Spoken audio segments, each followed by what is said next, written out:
Hello, welcome. So, that blew up. Yeah, this little gray line down here is how my videos normally go. You can barely even see it. And in fact, you probably won't even be able to see it on YouTube because the compression will probably there's not enough contrast there. So yeah, that would be typical performance. This one, as of recording this, maybe a little bit ago, because I took the screenshot earlier today, that many views, and not supposed to show this, so don't say anything, and I won't either. So thank you. Thank you very much. Thank you to all of these wonderful people who decided to help support this endeavor. Very much appreciated. If you're new around here, what am I talking about? Well, I would like to build a fantasy console. It'll have an awesome debugger, so it'll be designed more for education than anything else, although you can make games with it and stuff like that. It'll have circuit diagrams, and watch my previous video if you're not sure what I'm talking about. Kind of open the video with that, so you don't have to watch very far if you don't want to, but I'd recommend watching the rest of it. There'll be a link to that video after this one, but there's also in the top right corner right now.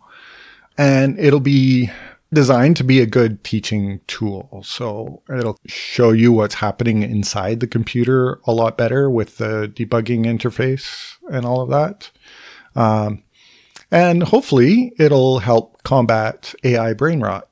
So decisions. Many people said that I should do both open source the project and sell it. And apparently there's some open source projects that do sell on Steam. Krita, I think, is one. I don't know how to pronounce it, but that was one example given. That sounds like a good plan. I think I could probably do both. We'll really see how that goes. At the very least, I could set it up as like Nagware or something like that, where there's like a screen that says, you've used this for 25 hours. Would you consider supporting the project? That sort of thing. Other decisions, just so that there's some incentive to support the project, I'm planning to provide a private dev repo on GitHub, and anybody that's supporting will get access to that.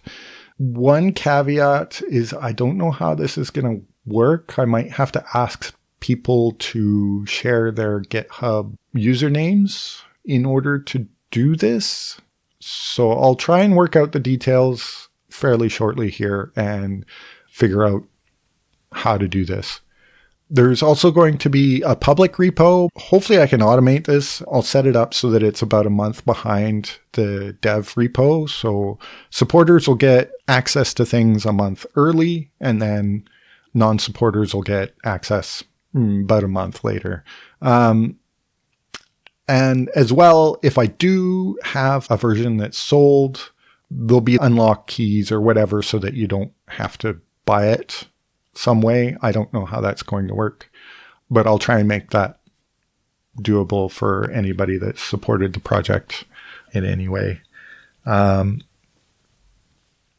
also decided on Zig as the implementation language. I know of some people that are very disappointed in that, probably. Rust is a very strong second place. There's a lot of reasons to choose Rust, but on the other hand, in my personal opinion, for a project like this, Zig is a better choice. But I'm happy to, if somebody really wants to convince me otherwise, let's have it out on Discord and really discuss it. So the features, late 16-bit era. The CPU itself does kind of support 16-bit, and there might be a compiler flag to enable that, but I'm kind of thinking at this point, 16-bit is probably the right choice. Again, if you really disagree and say it has to be 32-bit, please jump on Discord and let me know. But that's what I'm thinking of.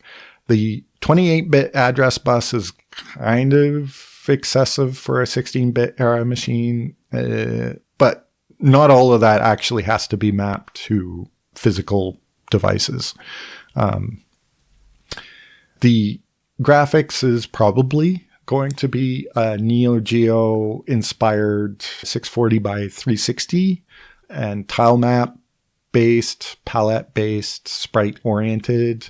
The sprites themselves are backed by a tile map. So then you don't need a specific tile map mode. There's just going to be a single mode and all there is sprites. So it's super simple like that. And yet it's powerful enough that it could even do a text mode because you just treat the tile map as a text buffer. The other thing is I really like the sound of chiptunes like the SID and AY3. I think it has to be chiptune. I mean, 16-bit era, that was the era of like FM chips like the OPL3, and actually the Neo Geo had a hybrid chip that had an AY3 inside of it, but also could do some FM synthesis as well. So it could kind of do both. So I could be persuaded to go more that direction. But when I listen to a whole bunch of music, the AY3 stuff just sounds really good, to be honest. And the SID is a little bit more complex because it's got a lot of analog filters and stuff on it that the AY3, as far as I can tell, doesn't have. I could be wrong about that, but I don't think it has that. So AY3 is just easier to do a purely digital form of it that produces PCM audio output, which is what you would want in an FPGA. And then the PCM goes into a chip that converts it into an analog signal after that, because FPGAs don't generally have any analog circuitry. Some do, but most don't. But then because the graphics is pretty souped up, it's going to support over 100, probably more like 256 different sprites, etc., etc. Like it's pretty beefed up. I think it might make sense to do a beefed up AY3, potentially with stereo support, so that each channel you could select a stereo balance. Like you could pan the channel to the left or to the right so that it sounds louder in either direction, as well as like maybe some extra channels. But I have to look into whether that's possible to do in hardware or not. We'll see. What have I been working on? Well, I immediately got sick. So I've been working on recovering from the flu. I did manage to work through it, but I haven't been able to. I wanted to record a video like last week, and I've been so sick. I'm still a little bit sick, but anyway, so the other thing I've been working on is the instruction set architecture. I'm still not 100% sure on exactly which instructions need to be part of the base set and which are the extended set.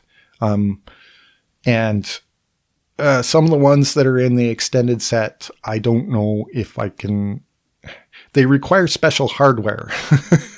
And I don't really want to have hardware there that's only used for one instruction. I'd rather it be more generic. So a couple of the instructions might need to disappear. So I've got a couple of emulator cores in Zig, and somebody contributed one in C that they don't really want to maintain, but it exists anyway.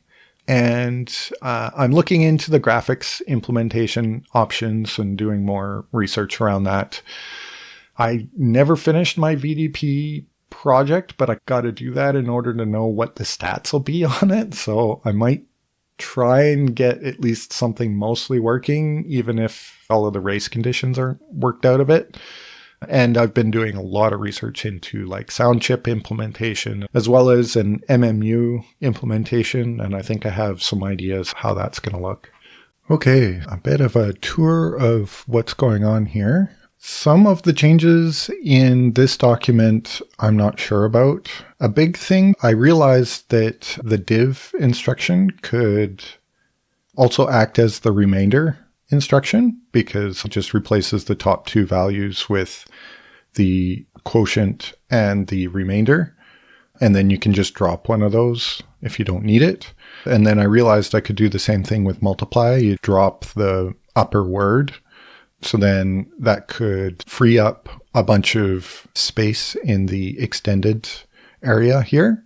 And before there was an RA register for the return address and an AR register as a generic address register. I was thinking maybe what I could do instead is just convert those to RX and RY and then make them more generic and then add some branch instructions for comparing them. So then you could use those as counter registers.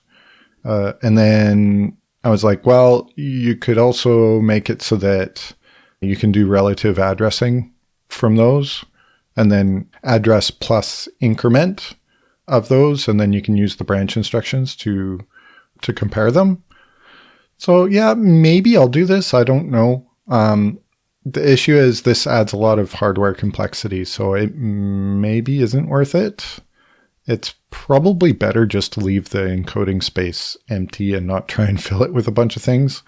The other thing that I did was I changed the first instruction to be a halt instruction.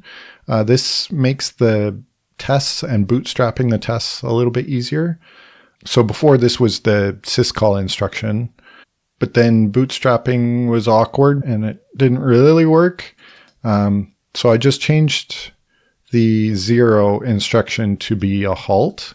So I'm thinking unimplemented memory would be 0, and then that would automatically halt the processor. And then this is another experimental thing that I'm not sure I want to do. This is an instruction for loading a PC relative word from program memory. And then also you have the option of either loading words or loading bytes. So then you can read strings that are in program memory. And then these would be extended instructions, so they can be implemented in software if they're not implemented actually in the hardware itself. So yeah, that's the changes in the instruction set. I don't know about these changes. I'll probably think about it and come to a decision later. The other exciting thing that I wanted to show is there's a debugger. So this is mostly written by Claude. I haven't looked into the code. I'm a little afraid to, but I can open a listing and let me see here. There we go. So we've got a listing here. You can see the address on the left. There's the bytes that each instruction is implemented with. Each byte is a single instruction, but the assembler, for convenience sake, will assemble a high-level instruction into multiple lower-level instructions. You can step through it. And so in this case, this high-level instruction is implemented with these 5 low-level instructions. So then as you're stepping through, it'll show you what is happening for each one of these. In the future, there's going to be like a microcode display or whatever so that you can see more than just the registers. You could also see what the microcode is doing. So yeah, I can go through and you can see what's happening on the stack, what it's pushing on and what it's popping off and stuff like that. Once there's a bit of a microcode thing, then you can see better what it's doing. And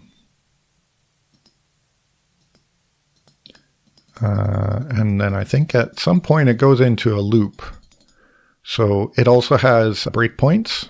So I just set a breakpoint after the loop is done, and then I can hit run and it'll run to the breakpoint. And it just did over 200,000 cycles in that brief amount of time. And then I can continue after the breakpoint. So this is just doing a sieve of Eratosthenes algorithm. So anyway, I'm pretty excited about this progress. There's obviously a lot more work to be done. The use of AI in this project. I have been using AI tools, obviously, to help with research.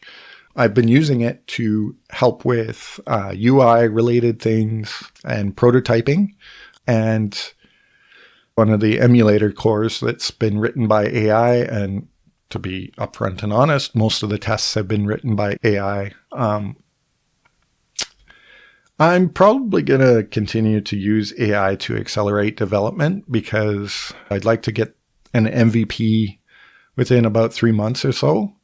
And I know a lot, but I'm not super fast. So yeah, AI, I'm going to have to use it to a certain extent just to get this done. I hope that's okay. I know that's kind of antithetical to my previous video. I don't think it's antithetical to the project though, because the entire point of having something where you can like really connect with the insides of it is to help combat the loss of skill that I see AI potentially bringing about. So having something where you can like really understand how it's working is the point. Yeah. So I will be using AI to a certain extent. I hope that's okay. If that is a big problem for people, please let me know in the comments. But yeah, it's mainly so that this project gets finished. So yeah, thank you. Thank you very much. And I hope you have a wonderful day. There's information in the description about this project and how you can help out if you'd like to. And again, I'd like to emphasize that you're helping out the people that will use this more than you're helping out me, because I mean, there's going to be so many more people that use this than the one person that builds it. So yeah, thank you. Thank you very much. And if you have any questions or you'd like to talk to me, join me on Discord. Links in the description as well. Yeah. Bye.